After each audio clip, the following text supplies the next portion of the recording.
غلاموں کے ساتھ حضور علیہ السلام کا انداز کیا تھا؟ حضرت سیدنا ابو مسعود انصاری رضی اللہ تعالیٰ عنہ فرماتے ہیں کہ میں غصے میں آ کر، توجہ کریں، جو لوگ اپنے مزدوروں کو گالیاں دیتے ہیں، جو اپنے بچوں کو گالیاں دیتے ہیں، جو اپنی بیویوں کو گالیاں دیتے ہیں، جو کام کرنے والوں کو پہ ظلم کرتے ہیں، اللہ اکبر، ذرا وہ توجہ سے سنیں۔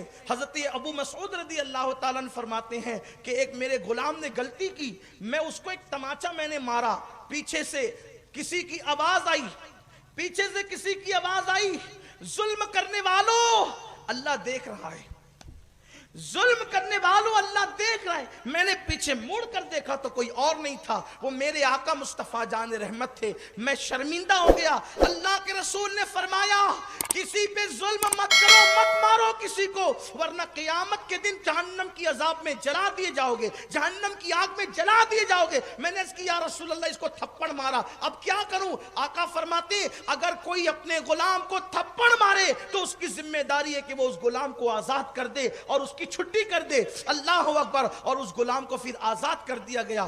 آقا کریم صلی اللہ علیہ وآلہ وسلم نے ایک تماچا مارنے سے بھی منع فرمایا غلام کو، کنیزوں کو۔ اور حال یہ ہے کہ جب غلام اور کنیزوں کو نہیں مارا جا سکتا مذہب اسلام میں، تو عورتوں کو اتنا مارتے ہیں کہ پیٹھ پہ نشان آ جاتا ہے۔